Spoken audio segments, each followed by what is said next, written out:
On a quiet day in November 2021, the halls of Oxford High School in Michigan echoed with the sounds of terror as a 15-year-old student opened fire,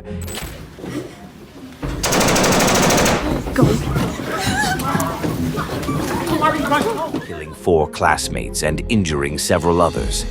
It was a tragedy that shocked the nation. But the aftermath took an even more unprecedented turn when the shooter's parents, James and Jennifer Crumbley, were charged with involuntary manslaughter.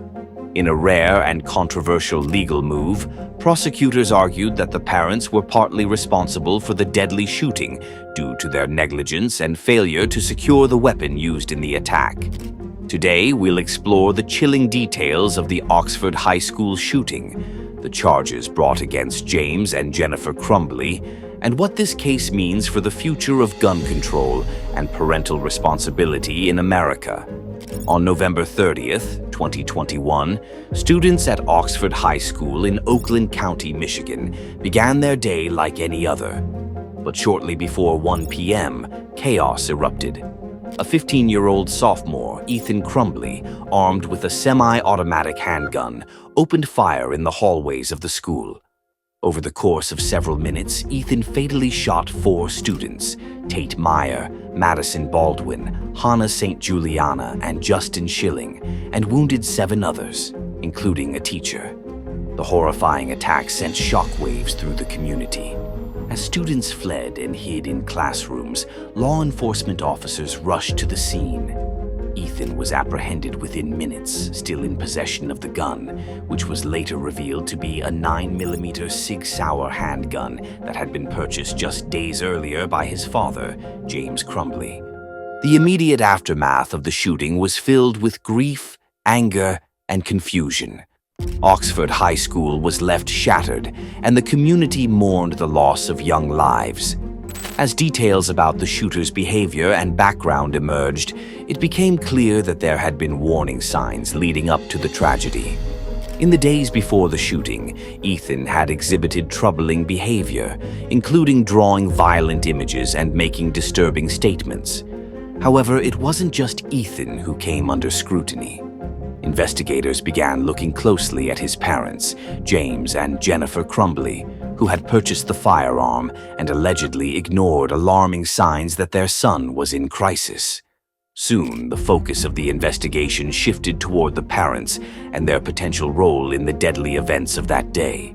On December 3, 2021, Oakland County Prosecutor Karen McDonald announced that James and Jennifer Crumbley would be charged with 4 counts of involuntary manslaughter. Jennifer and James Crumbley is charged with 4 counts of involuntary manslaughter. 1 for each of the students who died in the shooting.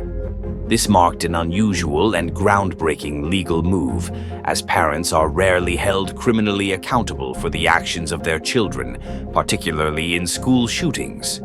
Prosecutor McDonald argued that the Crumbleys' negligence and failure to secure the weapon used in the attack played a direct role in the tragedy.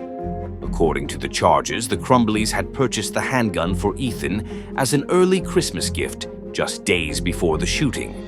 They had also allegedly ignored clear warning signs that their son was in a dangerous mental state, including a disturbing drawing Ethan made in class on the day of the shooting, which depicted violence and included a message reading, "The thoughts won't stop.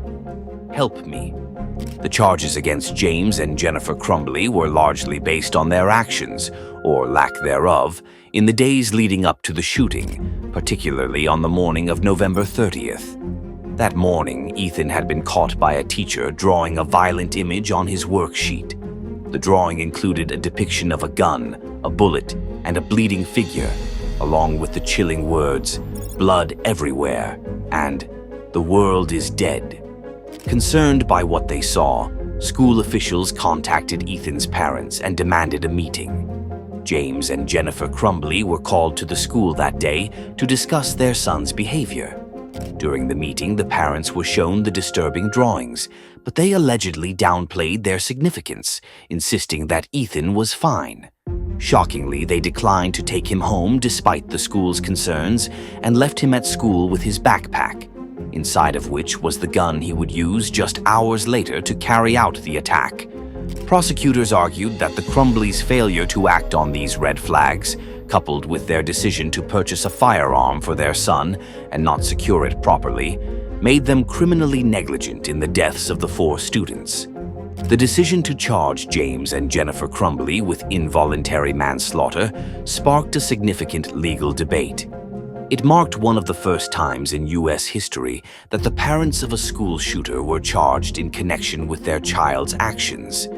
Legal experts noted that the case could set a new precedent for holding parents accountable when their negligence leads to violence.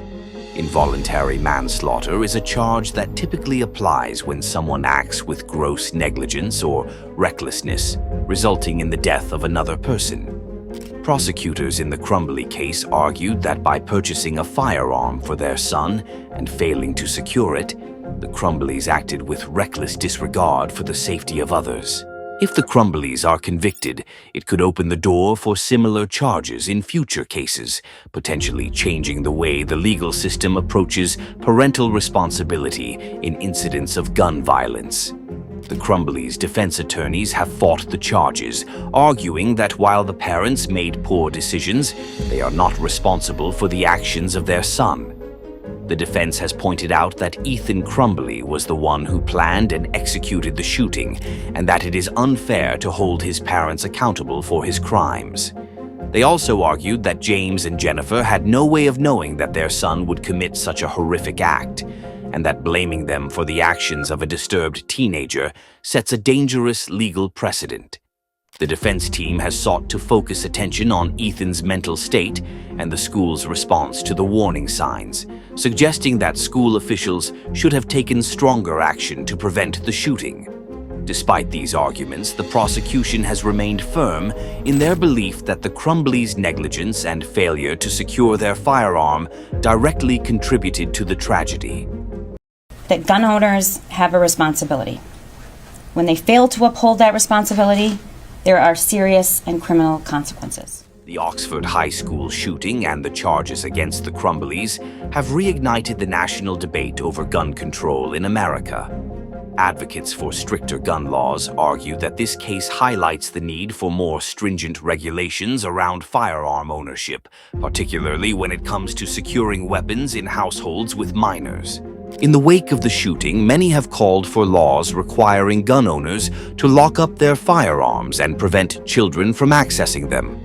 Some states already have child access prevention laws, which impose criminal penalties on adults who fail to secure their weapons, but these laws vary widely across the country. Proponents of stricter gun control argue that cases like the Crumbleys show how dangerous it can be to allow minors unsupervised access to firearms, and they hope the case will lead to a nationwide push for safer gun storage practices. The charges against the Crumbleys have also sparked a broader conversation about parental responsibility in cases of gun violence. Should parents be held accountable when their children commit violent acts with weapons obtained in the home? Or should the blame lie solely with the person who pulls the trigger? Those in favor of the charges argue that parents have a moral and legal obligation to secure firearms and monitor their children for signs of distress or danger. They believe that holding parents accountable could act as a deterrent, encouraging more responsible gun ownership and potentially preventing future tragedies. However, critics of this approach worry that it places too much blame on parents and shifts focus away from the individual who commits the crime. They argue that while parents can and should take precautions, they cannot control every action their child takes, especially in cases involving mental illness or premeditated violence. The Oxford High School shooting was a tragedy that forever altered the lives of the victims' families, the community, and the nation. While Ethan Crumbley will face justice for his actions, the charges against his parents have added a new layer of complexity to the case, raising important questions about accountability, gun control, and the role of parents in preventing violence. The case against James and Jennifer Crumbley is ongoing, and its outcome could have lasting legal implications for how future school shootings are prosecuted. whether or not the Crumbleys are found guilty of involuntary manslaughter. Their case has already sparked a national conversation about parental responsibility and gun safety. As the debate over gun control continues, the Oxford High School shooting serves as a stark reminder of the devastating consequences of gun violence in America. Advocates for reform are pushing for stronger laws around firearm storage and access, hoping to prevent similar tragedies in the future. For the families of the victims, the fight for justice is far from over. The charges against the Crumbleys may bring some closure, but they cannot undo the pain and loss caused by the events of November 30th, 2021. The case stands as a symbol of the ongoing struggle to balance gun rights, parental responsibility, and public safety in a country grappling with the epidemic of gun violence. The James and Jennifer Crumbley case is a groundbreaking legal battle that could change how we view parental responsibility in cases of gun violence. If you're interested in staying updated on this case and others like it, subscribe and join us for more deep dives into true crime stories and their impact on society.